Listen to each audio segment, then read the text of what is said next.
ভগবান, আপনি দেবতা, মানব, পশু পক্ষী আদি সকল যোনি সৃষ্টি করেছেন এবং সেই সকল উৎপত্তির পূর্বেই উৎপাদন কারণ রূপে বিদ্যমান বলে আপনি কারণ রূপে প্রবেশ না করেও মনে হয় যেন আপনি সেই সকলের মধ্যে প্রবিষ্ট হয়ে রয়েছেন। যেমন কাষ্ঠের পরিমাণ অনুসারে এবং কর্মানুসারে অগ্নি বেশি ও কম অথবা উত্তম অধম রূপে প্রতীত হয়ে থাকে, তেমনভাবে বিভিন্ন আকৃতি সকল অনুকরণ করে আপনি কোথাও উত্তম আর কোথাও অধম রূপে প্রতীত হয়ে কোথাও থাকেন। তাই মহাপুরুষগণ লৌকিক পারলৌকিক কর্মফলে উপরত হয়ে যান এবং নির্মল বুদ্ধি দ্বারা সদ্গত আত্ম অনাত্ম বুঝে জগতের মিথ্যারূপে সংলগ্ন হন না এবং সর্বত্র সমরূপে সমভাবে অবস্থিত সত্যস্বরূপে সাক্ষাৎকার করে থাকেন। হে প্রভু, জীব যে দেহে বসবাস করে তা তার কর্মানুসারে সৃষ্ট হয় এবং বাস্তবে তা সেই দেহের কার্য কারণরূপ আবরণাদি থেকে মুক্ত, কারণ বস্তুত সেই আবরণাদি সত্তাত্মই নেই। তত্ত্বজ্ঞানীদের মধ্যে তাই সমস্ত শক্তির আধার আপনারই স্বরূপ। স্বরূপ বলে তা অংশ নয়, তবুও তাকে অংশ একখা দেওয়া হয়ে থাকে, আর শ্রেষ্ঠ না হয়েও সৃষ্ট বলা হয়ে থাকে। তাই বিবেকবান পুরুষ জীবের বাস্তবিক স্বরূপের বিচার করে বিশ্বাসপূর্বক আপনার পাদপদ্মের উপাসনা করে থাকেন, কারণ আপনার পাদপদ্মে সমস্ত বৈদিক কর্মসমূহের সমর্পণ স্থান এবং তা মুখ্য স্বরূপ। ও ভগবান, পরম আত্মতত্ত্ব জ্ঞান লাভ করা অতি কঠিন কার্য। সেই জ্ঞান প্রধান হেতু আপনার বিবিধ অবতার রূপে অবতরণ হয়ে থাকে। আপনার অবতার গ্রহণকালে লীলা অমৃত সাগর সম সুমধু ও মত্ততা প্রদানকারী যারা তা সেবন করবার সৌভাগ্য লাভ করেন তাদের সমস্ত অবসাদ দূরীভূত হয় আর তারা পরম আনন্দে মগ্ন হয়ে যান। বহু ভক্তের কাছে আপনার লীলাকথা এত প্রিয় যে তারা তা ত্যাগ করে মোক্ষ অথবা স্বর্গ লাভ ও কামনা করেন না। আপনার লীলাকথা সংকীর্তনে আপনার শ্রী পাদপদ্মে প্রেমী পরম হংসদেব সাধু সঙ্গ লাভে এত সুখ যে তার প্রভাবে সেই প্রেমীগণ তৃণবৎগৃহ সংসারও তারা ত্যাগ করে থাকেন। হে প্রভু, এই মানবদেহ আপনার সেবার উৎকৃষ্ট আধার রূপে যখন আপনার পথের অনুরাগী হয়ে যায় তখন তা হিতৈষী, সুহৃদ এবং প্রিয় ব্যক্তির মতন আচরণ করে থাকে। আপনি জীবের প্রকৃত হিতৈষী, প্রিয়তম এবং আত্মা স্বয়ং। আপনি সদা সর্বদা জীবকে আপন করে নেওয়ার জন্য প্রস্তুতও থাকেন। এত সহজলভ্য আর অনুকূল মানব শরীর লাভ করেও লোকে সখ্য ভাবাদি দ্বারা আপনার উপাসনা করে না, আপনাকে আসক্ত হয় না, বরং এই বিনাশশীল ও অসৎ শরীর এবং স্বজন বান্ধবদের মধ্যেই প্রবৃত্ত হয়। তাতেই প্রীতি লাভ করে এবং এইভাবে জীব আত্মার হননকারী হয়ে অধোগতির কারণ হয়ে থাকে। এ অতি অসৎ আচরণ দুঃখের কথা। এর ফলে তাদের বাসনা সকল শারীরিককেই আবদ্ধ থাকে আর তাদের পশুপক্ষী আদি বিভিন্ন যোনিতে শরীর ধারণ করে অত্যন্ত ভয়াবহ জন্ম মৃত্যুরূপ চক্রে আবর্তন করেই যেতে হয়। হে প্রভু, সুমহান বিচারযুক্ত দৃঢ় যোগাভাসে যুক্ত মুনিগণ নিজ প্রাণ, মন, ইন্দ্রিয় সকল বশীভূত করে হৃদয় মাঝে আপনার উপাসনা করে থাকেন। কিন্তু পরম আশ্চর্য এই যে পদ এই মুনিগণ লাভ করে থাকেন তা বিদ্বেষী অসুরগণও আপনাকে শত্রুরূপে স্মরণ করেও লাভ করেন। অবশ্যই তারাও আপনাকে স্মরণ করেন। আর কত বলবো ভগবান, যে ব্রজ রমণীগণ অজ্ঞান আত্মার বশীভূত হয়ে আপনার মদনমোহন মূর্তির শেষনাগ সদৃশ ফিতে লম্বিত ও সুকুমার বাহুদণ্ড যুগলের প্রতি কামভাবে আসক্ত, তারা যে পরমপদ লাভ করে থাকে তাই আমরা শ্রুতি সকলও লাভ করে থাকি। যদিও আমরা আপনাকে সদা সর্বদা একাত্ম অনুভব করি এবং আপনার শ্রী পাদপদ্মের মকরন্দ সুধা পান করে থাকি, আর হবে না নাই বা কেন? আপনি যে সমদর্শী, আপনার দৃষ্টিতে উপাসকের পরিচ্ছন্ন অথবা অপরিচ্ছন্নভাবে কোনো প্রভেদ আদৌ নেই। ভগবান, আপনি অনাদি ও অনন্ত, জন্ম মৃত্যুরূপী কাল দ্বারা নিয়ন্ত্রিত প্রাণী আপনাকে কেমন করে জানবে? স্বয়ং শ্রী ব্রহ্মা, নিবৃত্তিপরায়ণ শনকাদি ও নিবৃত্তিপরায়ণ মরীচি আদি সৃষ্টিও বহু পূর্বে আপনার দ্বারাই হয়েছিল। যে সময় আপনি সমগ্র সৃষ্ট জগৎকে নিজের মধ্যে গুটিয়ে নিয়ে শয়ন করেন তখন জীবের পক্ষে এমন কোনো পথ খোলা থাকে না যে যাতে সে আপনার স্বরূপ জানতে পারে। কারণ তখন না থাকে আকাশাদি স্থূল জগৎ, আর না থাকে মহতত্ত্বাদি জগৎ সূক্ষ্ম। উভয়ের দ্বারা সৃষ্ট শরীর এবং ক্ষণ মুহূর্তেই আদিকালের অঙ্গ সকল ও তখন থাকে না, কিছুই থাকে না, এমনকি শাস্ত্র আপনার মধ্যে লীন হয়ে যায়। এই অবস্থায় আপনাকে জানবার চেষ্টা না করে আপনার ভজনা করাই তো সর্বোত্তম প্রথ। হে প্রভু, কারো মতে অবিদ্যমান জগতের উৎপত্তি হয়ে থাকে, আর কারো মতে সদরূপ দুঃখসমূহ বিনাশ হলে মুক্তি লাভ হয়। অন্য মতে জীবাত্মা বহু, আবার ভিন্ন মতে কর্ম দ্বারা করা ইহলোক ও পরলোক রূপ ফলাফলকে সত্য বলে মানা হয়। এই সমস্ত মতামতই ব্রহ্মবশত আরোপিত করে উপদেশ দেওয়া হয়ে থাকে, কারণ আত্মা ত্রিগুণময়। এই ভেদজ্ঞান অজ্ঞান হেতুই হয়ে থাকে, কিন্তু আপনি তো অজ্ঞান থেকে সতত মুক্ত। অতএব অজ্ঞানের ঊর্ধ্বে অবস্থিত জ্ঞানস্বরূপ আপনাতে এইরূপ ভেদজ্ঞান তথা আদৌ সম্ভব নয়। এই ত্রিগুণাত্মক জগৎ মনের কল্পনা বিলাস মাত্র, কেবল অর্থ নয়। পরম আত্মা এবং জগৎ থেকে পৃথক পৃথক পুরুষ ও কল্পনা মাত্র। এইভাবে তা বস্তুত অসৎ হয়েও নিজ সত্য অধিষ্ঠান আপনার সত্তার জন্যই সত্য বলে বোধ হয়। অতএব ভোক্তা, ভোগ্য ও এদের সংযোগকারী ইন্দ্রিয়াদি জগৎ সত্য এবং আত্মজ্ঞানের পুরুষ তাকে আত্মরূপে সত্য জ্ঞানই করে থাকেন। কাঞ্চনময় বলয় কুণ্ডল আদি তো কাঞ্চন রূপী, তাই আপাতত দৃশ্যমান বস্তু তত্ত্বে যার দৃষ্টি নিবন্ধ থাকে সে সেই বস্তুকে ত্যাগ করতে পারে না। সে জানে যে তাও কাঞ্চন। এইভাবে এই জগৎ আত্মাতেই কল্পিত, আত্মাতেই ব্যপ্ত, তাই আত্মজ্ঞানে পুরুষ তাকে আত্মরূপী মনে করে থাকেন। ভগবান যারা যথার্থভাবে জানে যে আপনি সমস্ত প্রাণী ও পদার্থ সমূহের অধিষ্ঠান ও আধার, তারা সর্বাত্মাভাবে আপনারই ভজনা করে মৃত্যুতে তুচ্ছ জ্ঞান করে তার মস্তকে পদাঘাত করেন, অর্থাৎ তার উপর জয়লাভ করেন। যারা আপনার প্রতি ভক্তহীন, তারা যত বিদ্বানী হন না কেন, তাদের আপনি কর্মসমূহের প্রতিপাদক শ্রুতি সকল দ্বারা পশুসম বন্ধন করে রাখেন। এর বিপরীতে যারা আপনার প্রতি প্রেমের সম্বন্ধ স্থাপন করেছেন, তারা কেবল নিজেকেই পবিত্র করেন না, বরং অপরকে বন্ধন থেকে মুক্ত করে দেন, তাদের ভববন্ধন নাশ করেন। এমন সৌভাগ্য আপনার প্রতি ভক্তিহীন ব্যক্তিদের কীরূপে সম্ভব? প্রভু, আপনি মন, বুদ্ধি, ইন্দ্রিয়াদি চিন্তন কর্মাদি থেকে সর্বতোভাবে অতীত, তবু আপনি সমস্ত ব্যাহান্তর শক্তি সম্পন্ন। আপনার জ্ঞাত স্বতঃসিদ্ধ সব প্রকাশিত। অতএব কোনো কার্য সম্পাদন নিমিত্ত আপনার ইনি দ্রব্যসমূহের প্রয়োজন হয় না। যেমন ছোট ছোট রাজাগণ নিজেদের প্রজাদের কাছ থেকে কর নিয়ে নিজ সম্রাটকে দিয়ে থাকেন, তেমনভাবেই পূজ্য দেবতা এবং দেবতাদের পূজ্য ব্রহ্মাদিও নিজ অধিকৃত প্রাণীদের পূজা গ্রহণ করে থাকেন, আর মায়াধীন থেকে আপনার পূজা করেন। তারা আপনার নির্দিষ্ট কর্ম পালন করে আপনার পূজা সম্পাদন করে থাকেন। হে নিত্য বিমুক্ত, আপনি মায়াতীত, তবুও যখন আপনি নিজ ইক্ষণ ও সংকল্প সহযোগে মায়ার সহিত ক্রীড়ায় প্রবৃত্ত হন, তখন আপনার সংকেতে জীবের সূক্ষ্ম শরীর ও তার সুপ্ত কর্মসংজ্ঞার জেগে ওঠে, আর বিশ্ব চরাচরে প্রাণীসমূহের সৃষ্টি হয়ে থাকে। হে প্রভু, আপনি পরম দয়ালু, আপনি আকাশ সম সকলের মধ্যে সমভাবে থাকেন, তাই আপনার আপন অথবা পর কেউ নেই। বস্তুত আপনার স্বরূপে মন ও বাণীর গতি নেই। আপনার মধ্যে কার্য কারণরূপ প্রপঞ্চের একান্ত অভাব হেতু ব্যাজ্য দৃষ্টিতে আপনি শূন্যের ন্যায় প্রতীয়মান হন, কিন্তু সেই দৃষ্টির অধিষ্ঠান হওয়ার জন্য আপনি পরম সত্যস্বরূপ। ভগবান, আপনি নিত্য ও বিভু। অসংখ্য জীবী যদি নিত্য ও সর্বব্যাপী হয়, তাহলে তো তাদের আপনার সঙ্গে প্রভেদই থাকবে না। সেই অবস্থায় তারা শাসিত, আপনি নিমায়ক, এ কথাই টেকে না। তার আপনি তাদের নিমন্ত্রণ ও করতে পারবেন না। আপনার সৃষ্ট আপনার থেকে নুন হলে আপনার দ্বারা তাদের নিয়ন্ত্রণ করা সম্ভব, এ তো সন্দেহতীত।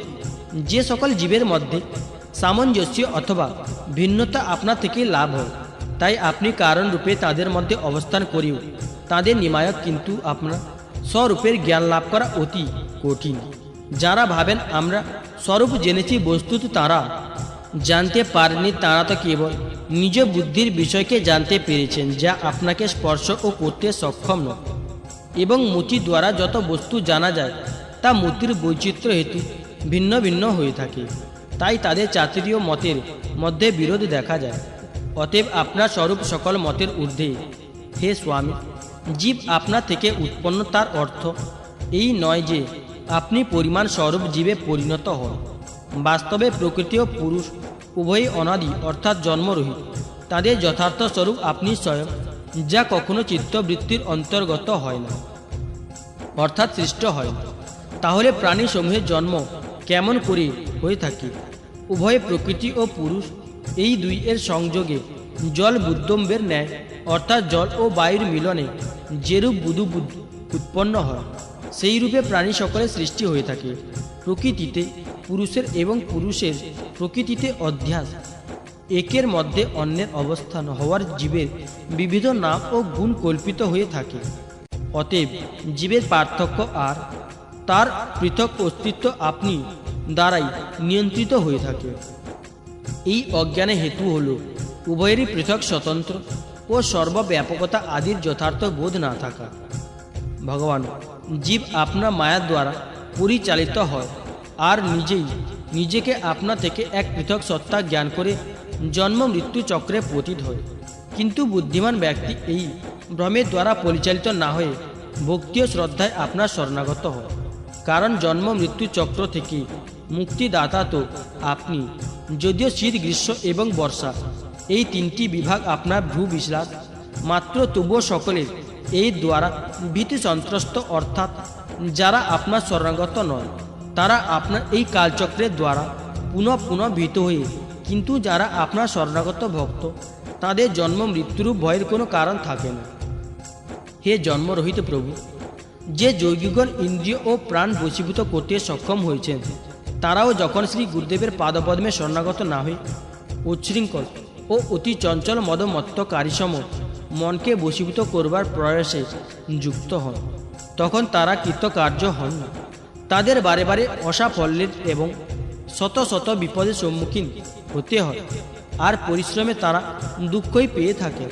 তাদের অবস্থা মাঝি রহিত সমুদ্রে ভাসমান জলযান যাত্রী সম হয়ে থাকে।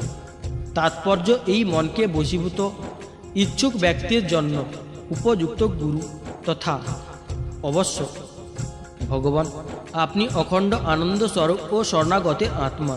আপনার শরণাগতি লাভ করতে আত্মীয় স্বজন, পুত্র, দেহ, দ্বারা, ধনসম্পদ, প্রাসাদ, ভূমি, প্রাণ, রথ আদির প্রয়োজন কোথায়? এই অমোঘী সত্যকে না জেনে যারা রমণ সুখে মত্ত থাকে, তাদের সুখী করতে সক্ষম বস্তু জগতে নেই। কারণ জগতের বস্তু সকল স্বভাবই ক্ষণভঙ্গুর, অর্থাৎ একদিন তার বিনাশ অবশ্যম্ভাবী, এবং যা স্বরূপত অসার ও সত্তারহিত, তা সুখ প্রদান কেমন করে করবে?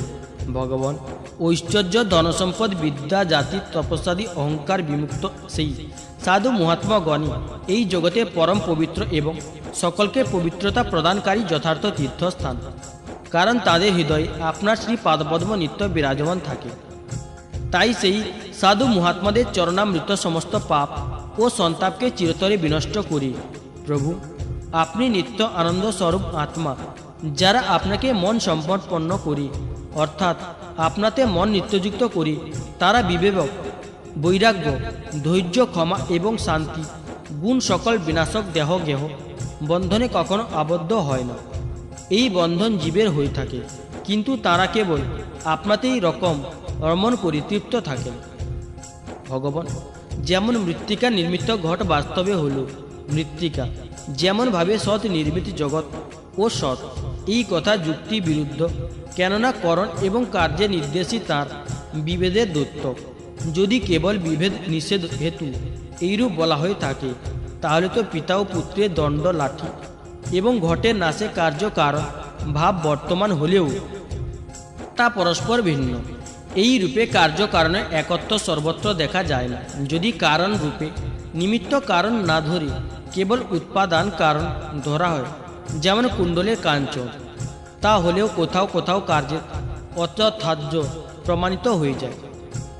যেমন রজ্জুতে সর্পভ্রম, এইভাবে উপাদান কারণ সত্য হলেও তার কার্য সর্বতোভাবে মিথ্যা। যদি বলা হয় যে প্রতীত হওয়া সর্পের উপাদান কারণ কেবল রজ্জু নয়, তার সঙ্গে অবিদ্যার ভ্রান্তির যোগ আছে, তাহলে তো ভাবা যায় যে অবিদ্যা ও সৎ বস্তুর মধ্যে অবিদ্যার সংযোগ প্রতীত হওয়া নামরূপযুক্ত জগৎ ও মিথ্যা। যদি কেবল ব্যবহার সিদ্ধ হেতুই জগতের সত্তা অবিষ্ট হয়, তাহলে তাতে কোনো আপত্তি থাকার কথা নয়, কারণ তা পারমার্থিক সত্য না হয়ে কেবল ব্যবহারিক সত্য মাত্র।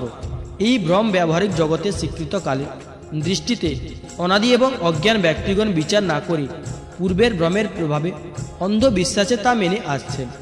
এইরূপ স্থিতিতে কর্মফলকে সত্তা প্রদানকারী শ্রুতি সকল কেবল তাদেরই বিভ্রান্ত করি যারা জাগতিক কর্মে আসক্ত এবং বুঝতে পারেন না যে কর্মের তাৎপর্য কর্মফলে নিত্যতা। প্রকাশে জাগতিক কর্মে আসক্তি নয়, বরং প্রশংসনায় তাৎপর্য হলো মানুষকে অকর্মণ্যতা থেকে বিরত রাখা। ভগবান বস্তুত সৃষ্টির পূর্বে জগৎ ছিল না, আর প্রলয়ের পরেও থাকবেও না। তাতে তো এই তত্ত্বই প্রমাণিত হয় যে মধ্যবর্তীকালেও সমরূপে পরম আত্মাত্মা মিথ্যায় প্রতীত হয়।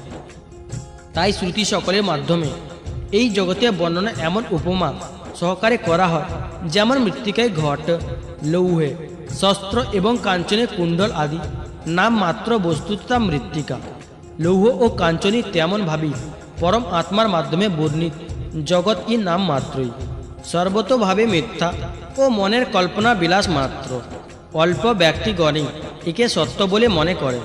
ভগবান যখন জীব মায়াতে মোহিত হয়ে অবিদ্যায় প্রভাবিত হয়, তখন তার সর্বভূত আনন্দাদি গুণ সকল আবৃত হয়ে পড়ে। যে গুণগত বৃত্তি ইন্দ্রিয় ও দেহে আবদ্ধ হয় আর তাদেরই আপন মনে করে তাদের কুক্ষিগত হয়ে পড়ে এবং তাদের জন্ম মৃত্যুতে নিজ জন্ম মৃত্যু জ্ঞান করে বিভ্রান্ত হয়ে পড়ে। কিন্তু হে প্রভু, যেমন সর্প নিজ খোলসকে নিজের মনে না করে তাকে ত্যাগ করে, তেমনভাবে আপনি মায়া অবিদ্যার সঙ্গেও যোগ বা সম্পর্কে রাখেন না, তা ত্যাগ করে থাকেন। এতে আপনার সম্পূর্ণ ঐশ্বর্য নিত্য আপনাতেই যুক্ত থাকে। অনিবাদী অষ্টসিদ্ধিতে যুক্ত পরম ঐশ্বর্যে আপনার স্থিতি। তাতে আপনার ঐশ্বর্য, ধর্ম, যশ, শ্রী, জ্ঞান এবং বৈরাগ্য অপরিবর্তিত, অপরিমিত ও অনন্ত। তা দেশকাল ও বস্তু সীমায় আবদ্ধ নয়। হে ভগবান, যোগী বৈরাগী যদি নিজ হৃদয়ের বিষয় বাসনা সকল উৎপাটন করে ফেলে না দেয়, তাহলে সেই অসাধু ব্যক্তির অপেক্ষা নেই। অন্বেষণ করে বেড়ানো, কণ্ঠে ধারণ করা মনকে ইতস্তত খুঁজে বেড়ানোর মতনই হাস্যকর হয়ে থাকে। যে সাধক ইন্দ্রিয় সকলের তৃপ্তি সাধনে নিত্যযুক্ত, বিষয় বাসনা থেকে দূরে না থাকে, তাকে ইহলোক ও পরলোকে দুঃখই ভোগ করে যেতে হয়। তাকে সাধক না বলে অহংকারী বলাই শ্রেয়। তাকে নিত্য মৃত্যু ভয় তাড়া করছে, ধন সম্পদ আহরণের ক্লেশের সম্মুখীন হতে হচ্ছে। আর আপনার স্বরূপ না জানায় ধর্ম কর্মাদি পালন না করে পরলোকে নরকে গমনের চিন্তা দুঃখের কারণ হয়ে দাঁড়াচ্ছে। ভগবান আপনার যথার্থ স্বরূপ জ্ঞানধারী। আপনার পদ পাপ ও পুণ্যের ফল সুখ ও দুঃখের ঊর্ধ্বে অবস্থান করে। সেগুলির ফল ভাগী হয় না, সে ভোগ্য ও ভোক্তার অবর্ধ অবস্থান করে। তখন বিধি নিষেধ প্রতিপাদক শাস্ত্র তার ক্ষেত্রে প্রযোজ্য হয় না, কারণ তা তো দেহাভিমানীদের জন্যেই নির্দিষ্ট, যাদের আপনার স্বরূপ জ্ঞান লাভ হয়নি। তারাও যদি নিত্য যুগযুগীকৃত আপনার লীলা ও গুণ সকল সংকীর্তন শ্রবণ করে এবং তারা দ্বারা আপনাকে হৃদয়ে ধারণ করে, তাহলে হে অনন্ত অচিন্ত দিব্য গুণ সমূহের নিবাস স্থান, হে প্রভু, আপনার সেই সকল প্রেমী ভক্ত পাপ পুণ্যের ফল সুখ দুঃখের ও বিধি নিষেধের অতীত হয়ে যায়, কারণ আপনি যে তাদের মুখ্যরূপ গতি। কিন্তু এই জ্ঞানী ও প্রেমী সকলকে বাদ দিয়ে তার সকলে শাস্ত্র বন্ধনে অধীন, যা পালন না করলে তারা দুর্গতির সম্মুখীন হতে বাধ্য। ভগবান স্বর্গাদি লোকের অধিপতি ইন্দ্র, ব্রহ্মা প্রভৃতিও আপনার অন্ত পেতে সক্ষম হয়নি, এবং আশ্চর্য এই যে আপনিও তা জানেন না। অন্ত জানার যে সম্ভব নয়। শ্রী সুখদেব বললেন পরীক্ষিতকে, সংযমী জ্ঞানী ও পূর্ণকাম দেবর্ষি নারদ, পরম নৈষ্ঠিক ব্রহ্মচারী, তারা শ্রবণ কথা বারবার ধারণ করবার অসীম ক্ষমতা। ভগবান নারায়ণ যখন তাকে এইরূপ উপদেশ দিলেন তখন তিনি তা পরম শ্রদ্ধাযুক্ত হৃদয়ে গ্রহণ করলেন এবং তাকে বললেন, দেবর্ষি নারদ বললেন, ভগবান, আপনি সচ্চিদানন্দ স্বরূপ শ্রীকৃষ্ণ, পরম পবিত্র কীর্তি। আপনি প্রাণীকুলের পরম কল্যাণের জন্য, মুখ্য দানের জন্য কমনীয় কলাবতার ধারণ করে থাকেন। আমি আপনাকে প্রণাম করি। পরীক্ষিত বললেন, এইভাবে মহাত্মা দেবর্ষি নারদাদি ঋষিগণ ভগবান নারায়ণ এবং তার শিষ্যদের প্রণাম করে আমার পিতাশ্রী কৃষ্ণ দ্বৈপায়ন আশ্রমে পদার্পণ করলেন। ভগবান বেদব্যাস তাদের যথোচিত সৎকার করে আসন দান করলেন। তারা আসনে উপবেশন করলেন। অতঃপর দেবর্ষি নারদ ভগবান নারায়ণের মুখে যা কিছু শ্রবণ করেছিলেন তা আমার পিতৃদেবকে জানালেন। রাজন, বাক্য মনাতীত ও প্রাকৃতিক গুণ সকল রহিত পরম ব্রহ্ম পরম আত্মা বর্ণনা শ্রুতি সকল কেমনভাবে করে থাকে তা আমি তোমায় বললাম। তাতে মনের প্রবেশের কথাও আমি বললাম। তোমার প্রশ্ন তোই তাই ছিল। পরীক্ষিত বললেন, শ্রী ভগবানই বিশ্বের সংকল্প করে থাকেন এবং বিশ্বের আদি মধ্য অন্তে তাঁরই নিত্য অধিষ্ঠান। তিনি প্রকৃত ও জীব উভয়েরই প্রভু। তিনি বিশ্ব সৃষ্টি করে জীবের সঙ্গে তাতে প্রবেশ করেন এবং দেহসমূহ নির্মাণ করে তিনি তা নিয়ন্ত্রণ করে থাকেন। যেমন গভীর নিদ্রামগ্ন ব্যক্তি নিজ দেহের অনুসন্ধান ও ত্যাগ করে থাকে, তেমনভাবে জীব শ্রী ভগবানকে লাভ করে মায়া থেকে মুক্ত হয়ে যায়। শ্রী ভগবানই তখন বিশুদ্ধ ও বিস্ময় তত্ত্ব, যে তার মধ্যে জগতের মায়া অথবা প্রকৃতির বিন্দু মাত্র অস্তিত্ব নেই। তিনি বস্তুত অবস্থান, তাঁর চিন্তায় সদা সর্বদা যুক্ত থাকাই বাঞ্ছনীয়। শ্রী মন্মর্ষি বেদব্যাস প্রণীত পারমহংসী সংহিতা শ্রীমদ্ভাগবত মহাপুরাণে দশম উত্তরার্ধ স্কন্ধের নারদ নারায়ণ সংবাদে দেবস্তুতি নামক সপ্তাশীতিতম অধ্যায়ের বঙ্গানুবাদ সমাপ্ত হল। ওম নম ভগবতে বাসুদেবায়। অষ্টাশীতম অধ্যায় শিবের সংকট মোচন। রাজা পরীক্ষিত জিজ্ঞাসা করলেন, ভগবান শঙ্কর সমস্ত ভোগ পরিত্যাগী হলেও যারা তার উপাসক সেই দেবতা, অসুর অথবা মানুষ সকল ধনীয় ভোগী হয়ে থাকে, কিন্তু শ্রী ভগবান বিষ্ণু স্বয়ং লক্ষ্মীপতি, কিন্তু তার উপাসকগণকে প্রায়শ ধনীয় ভোগী হতে দেখা যায় না। আপাত দৃষ্টিতে বিরুদ্ধ চরিত্র এই দুই প্রভুর উপাসকগণ প্রভুদের স্বরূপের বিপরীত ফল লাভ করে থাকেন। আমি জানতে চাই যে ত্যাগীর উপাসনার ফল ভোগ আর লক্ষ্মীপতির উপাসনার ত্যাগ অকিঞ্চনতার লাভ হয় কেমন করে? কৃপা করে আমাকে বলুন। শ্রী সুখদেব বললেন, হে পরীক্ষিত, ভগবান শঙ্কর নিত্য নিজ শক্তিযুক্ত থাকেন। তিনি সত্তাদি গুণ সকল যুক্ত ও অহংকারে অধিষ্ঠান। অহংকার তিন প্রকারের হয়ে থাকে, বৈকারিক, তৈজস ও তামস। এই ত্রিবিধে অহংকার থেকে 10 ইন্দ্রিয়, পঞ্চ মহাভূত ও মন সৃষ্ট হয়। অতএব এই সকলের অধিষ্ঠাত্রী দেবতাদের মধ্যে কোনো একজনকে উপাসনা করলে সমস্ত ঐশ্বর্য লাভ হয়ে যায়। কিন্তু পরীক্ষিত, ভগবান শ্রী হরি তো প্রকৃতির সীমার অতীত, স্বয়ং পুরুষোত্তম এবং প্রাকৃতিক গুণ রহিত। তিনি সর্বজ্ঞ ও সর্বান্তকরণের সাক্ষী স্বরূপ। যে তার ভজনা করি সে নিজেও গুণাতীত হয়ে যায়। পরীক্ষিত বললেন, যখন তোমার পিতামহ ধর্মরাজ যুধিষ্ঠির অশ্বমেধ যজ্ঞানুষ্ঠান সুসম্পন্ন করলেন, তখন শ্রী ভগবানের নিকট বিভিন্ন ধর্ম প্রসঙ্গ শ্রবণকালে তিনিও একই প্রশ্ন উত্থাপন করেছিলেন। পরীক্ষিত বললেন, পরমেশ্বর ভগবান শ্রীকৃষ্ণ হলেন সর্বশক্তির আধার। মালব কল্যাণী তাঁর যদু বংশে অবতার ধারণ করা রাজা যুধিষ্ঠিরের প্রশ্ন এবং তার জানার আগ্রহ থেকে তিনি প্রসন্ন চিত্তে এইরূপ উত্তর দিয়েছিলেন। ভগবান শ্রীকৃষ্ণ বললেন, রাজন, আমি যার উপর অনুগ্রহ করি ধীরে ধীরে তার সমস্ত ধনসম্পদ অপহরণ করে নিই। এইভাবে যখন সে ধনসম্পদহীন হয়ে যায় তখন তার আত্মীয় স্বজন তাকে অবজ্ঞাপূর্বক পরিত্যাগ করে চলে যায়। সে আবার ধনসম্পদ আহরণের প্রয়াসী হলে আমি তার সমস্ত উদ্যম বিফল করে দিই। বারে বারে ব্যর্থ হয়ে সে ধনসম্পদ আহরণে নিবৃত্ত হয়ে থাকে, দুঃখময় জ্ঞান করে আর আমার প্রেমী ভক্তদের সঙ্গে সাধু মগ্ন হয়। তখন আমি তার উপর নিজ অহেতুকী কৃপা বর্ষণ করে থাকি। তখন আমার কৃপায় তার পরম সূক্ষ্ম অনন্ত সচিদানন্দ স্বরূপ পরম ব্রহ্ম প্রাপ্তি হয়। এইভাবে আমাকে প্রসন্ন করা ও আমার আরাধনায় যুক্ত থাকা নিঃসন্দেহে কঠিন কার্য। তাই সাধারণ ব্যক্তি সকল আমাকে ছেড়ে আমারই ভিন্ন রূপ অন্যান্য দেবতাদের আরাধনা করে। অন্য দেবতাগণ হলেন আশুতোষ, তারা অতি অল্পেই বিগলিত হয়ে যান আর নিজের ভক্তদের রাজ্য সম্পদ দান করে।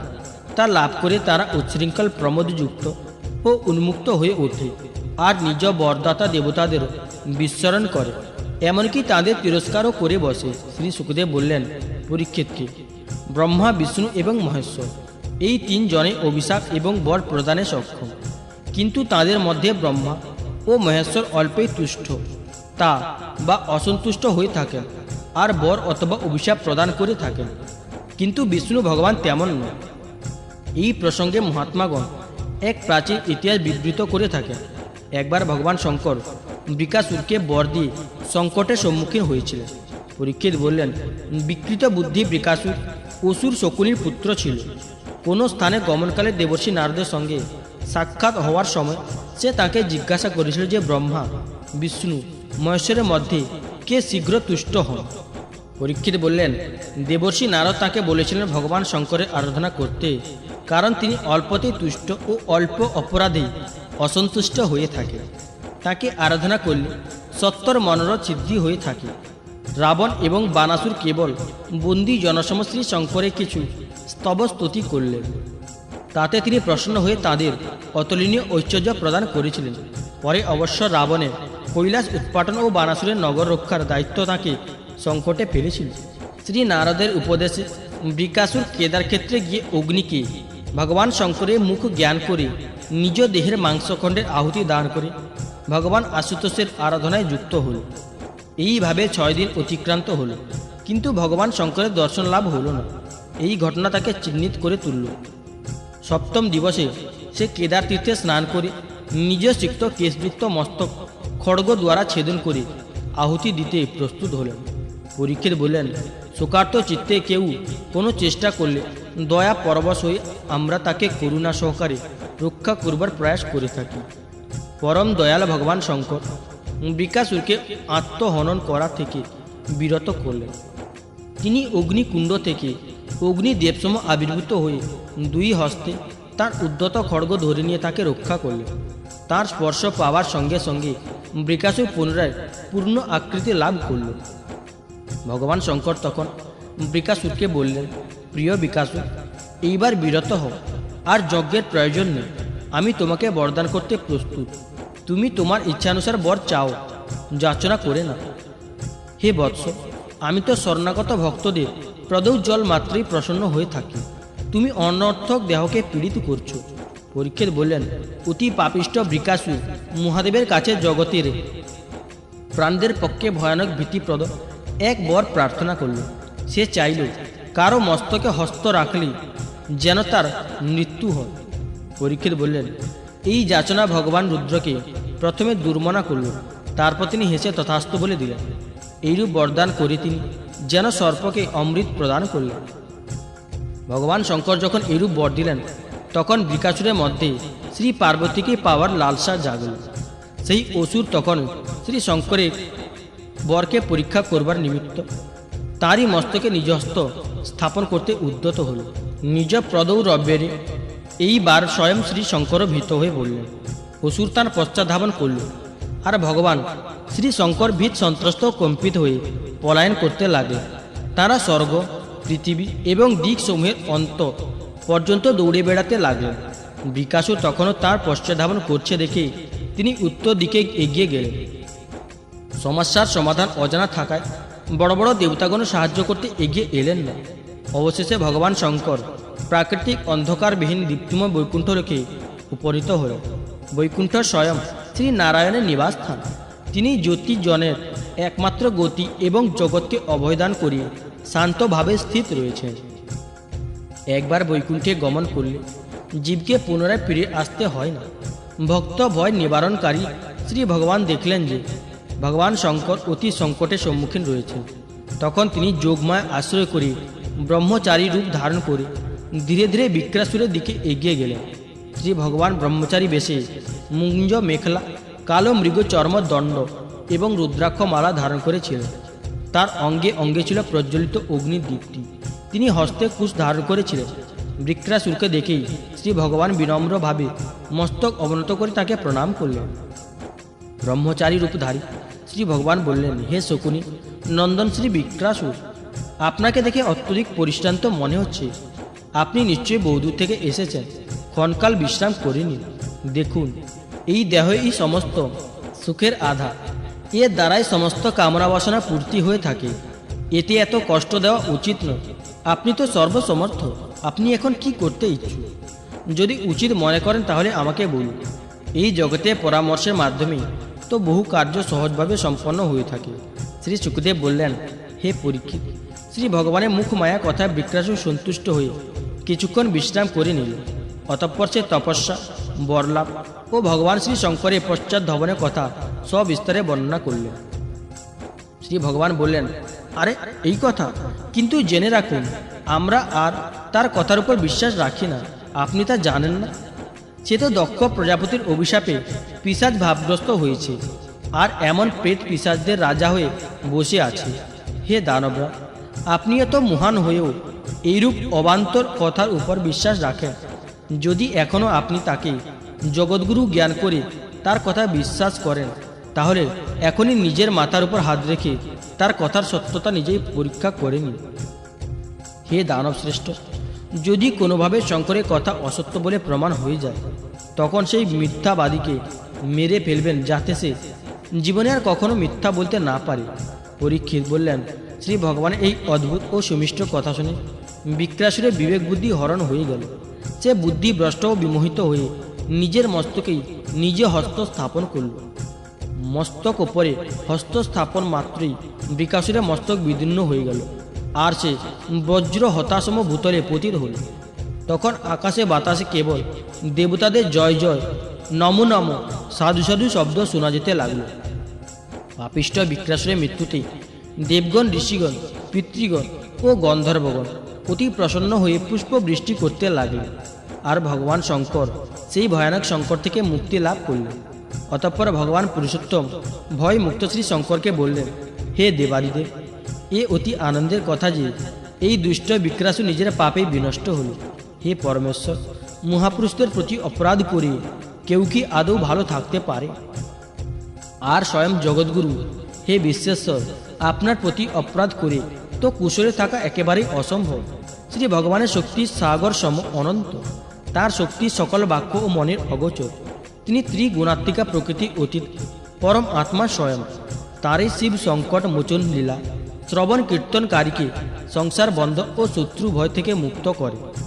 শ্রী মন্মর্ষি বেদব্যাস প্রণীত পারমহংসী সংহিতা শ্রীমদ্ভাগবত মহাপুরাণে দশম উত্তরার্ধ স্কন্ধের রুদ্র মুখ্য নামক ৮৮তম অধ্যায়ের বঙ্গানুবাদ সমাপ্ত হল। ওম নমো ভগবতে বাসুদেবায়। ৮৯তম অধ্যায় ভৃগু কর্তৃক ৩ দেবের পরীক্ষা ও শ্রী ভগবানের দ্বারা মৃত ব্রাহ্মণ বালকদের ফিরিয়ে আনা।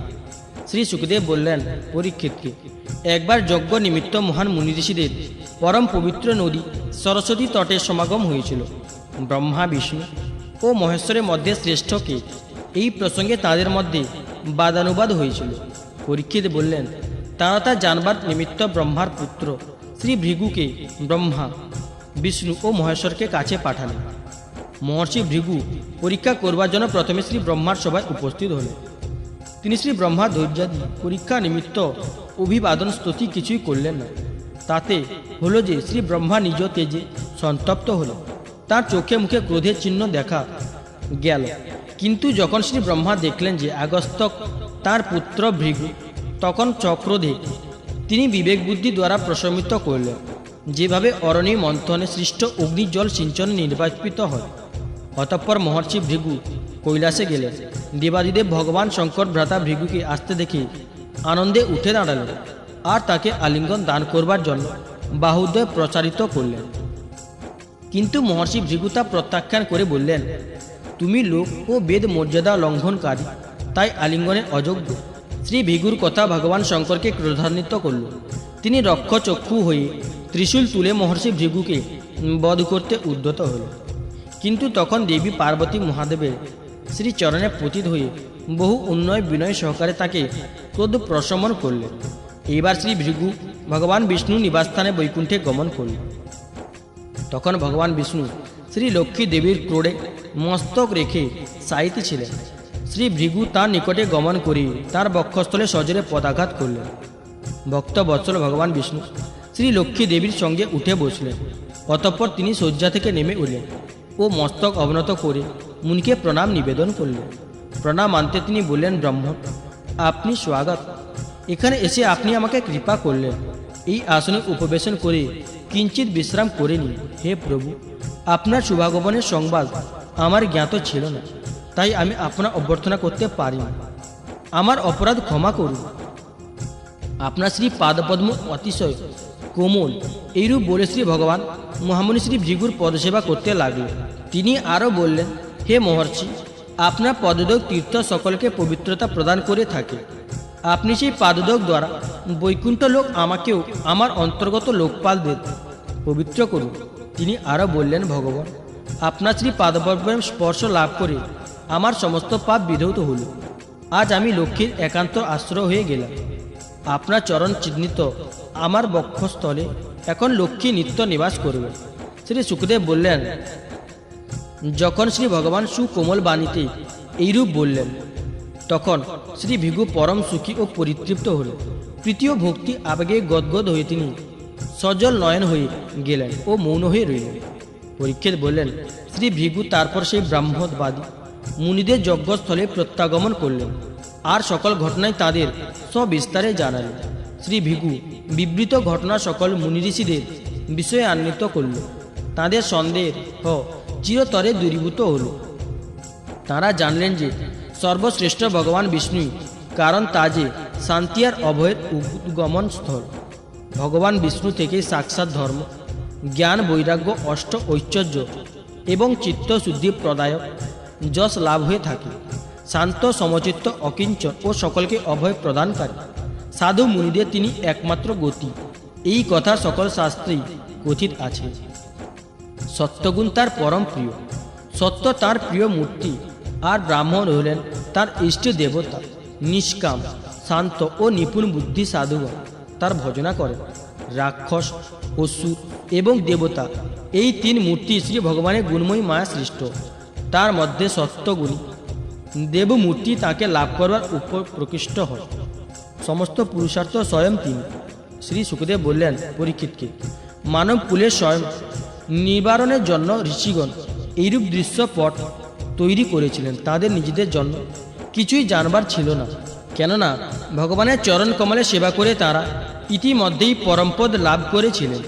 শ্রী সুতজি বললেন, হে শৌনকাদি ঋষিগণ, ভগবান পুরুষোত্তমের এই পরম কামনীয় লীলা কথার জন্ম মৃত্যুরূপ ভব ভয় নাশ, তা ব্যাসনন্দন ভগবান শ্রী সুখদেবের শ্রীমুখ নিঃসৃত সুগন্ধে পরিপূর্ণ মধুময় সুধার সম এই সংসার পথে নিরন্তর ভ্রমণকারী পথিকের জন্য এটি সুধা সম। তা শ্রবণ পথে ধারণ করলেন পথশ্রম ও অবসাদ দূরীভূত হয়ে থাকে। শ্রী সুখদেব বললেন পরীক্ষিতকে, শ্রী ভগবানের প্রভাব সম্বন্ধে একটি ঘটনা তোমাকে বলব।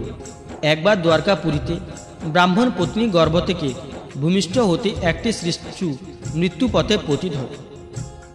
ব্রাহ্মণ তার মৃত্যুপুত্রের দেহ নিয়ে নিজে রাজপ্রাত দ্বারে চলে গেলেন এবং সেইখানে মৃত পুত্রকে রেখে শোকাতুর হয়ে বিলাপ করতে লাগলেন।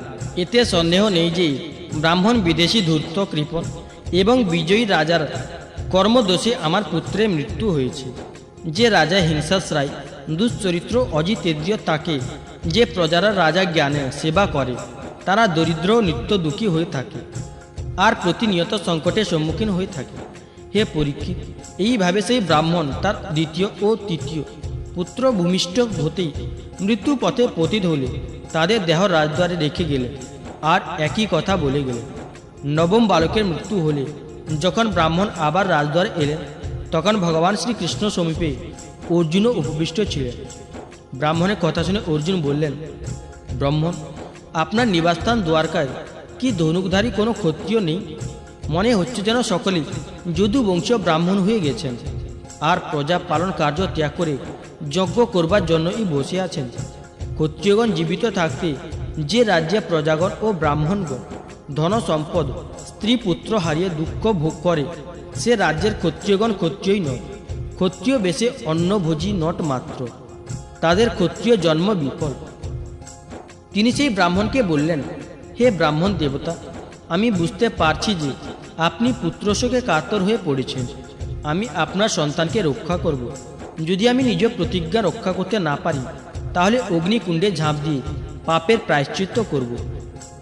ব্রাহ্মণ বললেন, হে অর্জুন, দ্বারকায় শ্রী বলরাম ভগবান শ্রীকৃষ্ণ শ্রেষ্ঠ ধনুধর প্রদ্যুম্ন ও অদ্বিতীয় যোদ্ধা অনিরুদ্ধ যখন আমার বালকে রক্ষা করতে অসমর্থ, আর যে কার্য জগদীশ্বরের জন্য সুকঠিন, তা তুমি কেমন করে করবে? এ তোমার মূর্খামি ছাড়া আর কিছু নয়। তোমার কথায় আদৌ ভরসা পাচ্ছি না। অর্জুন বললেন, ব্রহ্ম, আমি বলরাম শ্রীকৃষ্ণ অথবা প্রদ্যুম্ন নই, আমি বিশ্ববিখ্যাত গাণ্ডীব ধনুকধারী সেই অর্জুন, সেই ব্রাহ্মণ দেবতা। আপনি আমার পরাক্রমের তিরস্কার করবেন না।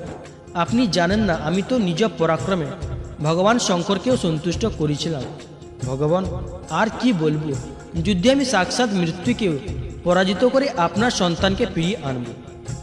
পরীক্ষিত বললেন, যখন অর্জুন সেই ব্রাহ্মণকে এইরূপ আশ্বাসবাণী শোনালেন, তখন সেই ব্রাহ্মণ সকলের সামনে অর্জুনের প্রশংসা করতে করতে নিজের গৃহে ফিরে গেলেন। অনন্তর ব্রাহ্মণ পত্নী প্রসবকাল উপস্থিত হলে ব্রাহ্মণ ভয়ে কাতর হয়ে অর্জুনের কাছে এলেন এবং বললেন, এইবার তুমি আমার সন্তানকে মৃত্যুর হাত থেকে রক্ষা করো। এই কথা শ্রবণ করে অর্জুন শুদ্ধ জলে আচমন করে ভগবান শঙ্করকে স্মরণ করলেন। অতঃপর দিব্যাস্ত্রকাল স্মরণ করে তিনি গাণ্ডীবে জ্যারোপণ করে তা হস্তে ধারণ করলেন।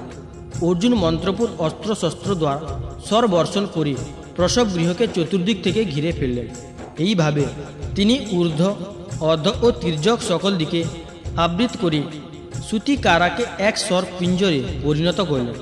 অতঃপর ব্রাহ্মণী এক শিশু ভূমিষ্ঠ হল।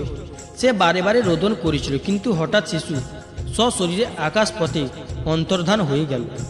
এইবার সেই ব্রাহ্মণ ভগবান শ্রী বিষ্ণুর কৃষ্ণের সম্মুখেই অর্জুনের নিন্দা করতে লাগলেন। তিনি বলতে লাগলেন, আমার মূর্খামির শেষ নেই। আমি সেই নপুং শঙ্করের ঔদ্ধত্যে বিশ্বাস করেছিলাম। প্রদ্যুম্ন, অনিরুদ্ধ, এমনকি বলরাম এবং স্বয়ং শ্রীকৃষ্ণ যাকে রক্ষা করতে পারলেন না, তাকে আর কে রক্ষা করবে? ধিক অর্জুন, ধিক তার দন্তে পরিপূর্ণ গাণ্ডীব ধনু। মিথ্যাচারী অর্জুন নির্বোধ। আহাস্মিক করে বলে, যে সেই বালককে ফিরিয়ে আনবে যাকে মৃত্যু আমাদের কাছ থেকে ছিনিয়ে এনেছে।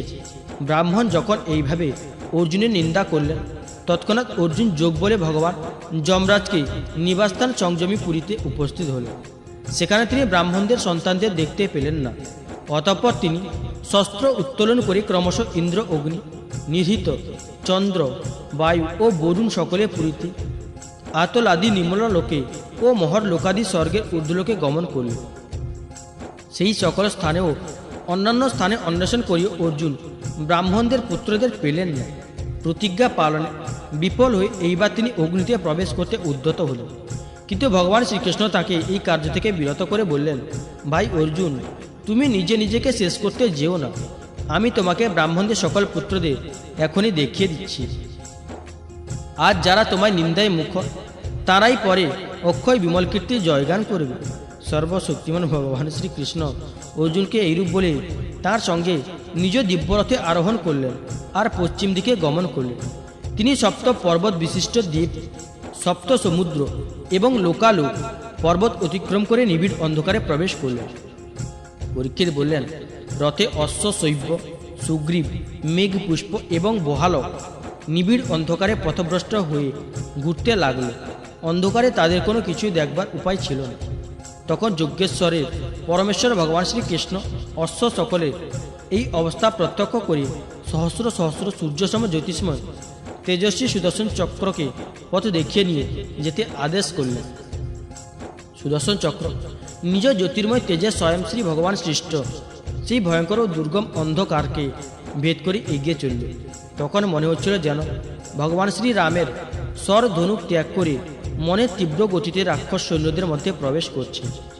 এইভাবে সুদর্শন চক্র পথ দেখিয়ে নিয়ে চলল, আর রথ অন্ধকারে শেষ সীমানায় পৌঁছে গেল। সেই অন্ধকার জগতের শেষ ছিল অপার অনন্ত পরম জ্যোতি, সেই জ্যোতিতে অর্জুনের চোখ ধাঁধিয়ে গেল। তিনি চোখ বন্ধ করলেন। অতঃপর শ্রী ভগবানের রথ দিব্য জলরাশিতে প্রবেশ করল। প্রবল বেগে বায়ু প্রবাহিত হচ্ছিল, আর তা জলে গোলাকার তরঙ্গ সৃষ্টি করছিল।